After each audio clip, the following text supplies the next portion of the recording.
Осы бір күндер сіздер мен біздер үшін үлкен сынақ. Бұл тек қазақ жұртына, алаш жұртына ғана емес, жалпы адамзат баласына келіп отырған бір сынақ кезеңі. Сондықтан осы бір күндерді қазақ елі сол адамзаттың бір бөлшегі болып саналғандықтан бірге еңсеріп, тиісті талаптарды, заңдық қойылған міндеттемелерді өз деңгейінде орындап, және Бахадүр Батыр бабамыз Бауыржан Момышұлы айтқан тәртіпке бағынған құл болмайды дейтін принципке адал болсақ. Ең әуелі отбасымыздың, бала-шағамыздың амандығы, бұл еліміздің де бүтіндігі. Сондықтан әр үйге амандық, есендік тілеймін. Басымыз аман, бауырымыз бүтін болсын. Ұл-қыздарымыздың жаңа шығармашылық жұмыстары үй жағдайында спорттық, жекелеген кітапқа деген аңсары ауа беруіне тілектеспін. Біз біргеміз. Құрметті бауырлар, ағайындар, осы бір әлемді қарның қаузына сыйғызатындай қауіп төнген сәтте бәрімізді сабырлы болуға, тыныштық сақтауға, тәртіп сақтауға, ешқайда шықпауға, шықсаңыздар да тез оралуға, тазалық сақтауға кеңес беремін. Өйткені бұл күле қарайтын нәрсе емес. Біз үйдеміз, үйде жай ғана отырған жоқпыз. Балаларымызбен бірге сабақ оқып, көркем шығармалар оқып, тіпті Абай атамыздың өлеңдерін бірімізге шаттап айтып беріп, әрбір минутта бос өткізуге тырысып жатырмыз. Дүниеге жақында келген перзентіміз де күн сайын өзінің тәттілігін көрсетіп, өмірге талпыныс жасап жатыр. Сондықтан бәрімізді де осындай сын сағатта бірге болуға шақырамын. Кеше мемлекет басшысы Қасым-Жомарт Тоқаев өзінің мәлімдемесінде әрбір қазақстандықтың ескерусіз қалынбайтынын айтты.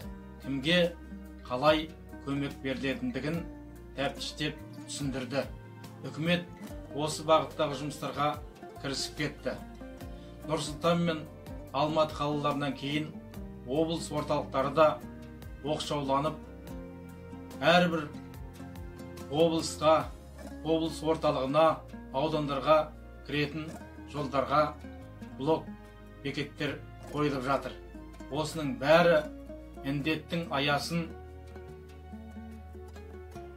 барынша тарылтып, оның әрі қарай жайылуына жол бермеу үшін жасалып жатқан әрекеттер. Біз де осы кезде өз отбасымыздың, бала-шағамыздың далаға шықпауын қадағалайық. Ағайын туысымызға да соны айтып түсіндірейік.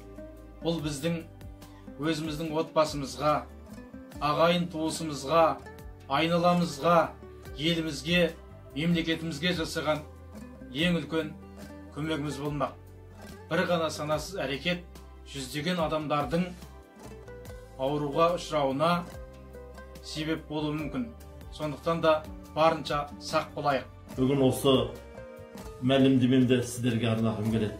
Сіздерден бар сұрайтындығымыз, үйіңізде болыңыз. Үйіңізде ұрпағыңыздың, өзіңіздің амандығыңызды, саулығыңызды тілеңіз. Егер де сіз үйіңізде отырсаңыз, сіздің көршіңіз үйіңізде отырса, сіздің балаңыз, бауырларыңыз, барлық ағайын туысыңыз әрқайсысы өзінің отбасында, шаңырағында отырған болатын болса, онда біз бұл аурудың ауылын алыстатып жеңіске жетеміз. Яғни сын сағатта сіздер сыр бермеңіздер. Сын сағатта төзімдеріңізді, сабырларыңызды осы тек жақсылыққа жұмсасаңыздар. Біз қазір үйде отырмыз. Ендеше бұл үйде отырудың өзі маңызды, сауапты іс. Құранда көптеген аяттарда ізгі істерді салихалы амал деп жартылап айта салады. Атын атамай тізбектеп жатпайды.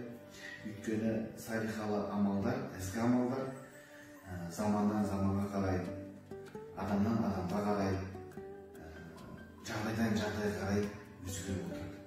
Былайғы уақытта еңбек етіп, үйде отырмай, далай кезіп, харекет ету, бұл сауапты іс болатын болса, ізгі іс болатын болса, дәл қазір осындай сын сағатта үйде отырмыз, карантинге жабылуымыз, сабыр сақтап үйде тыныш отыруымыз, бұл сауапты құлшылық болып жатады.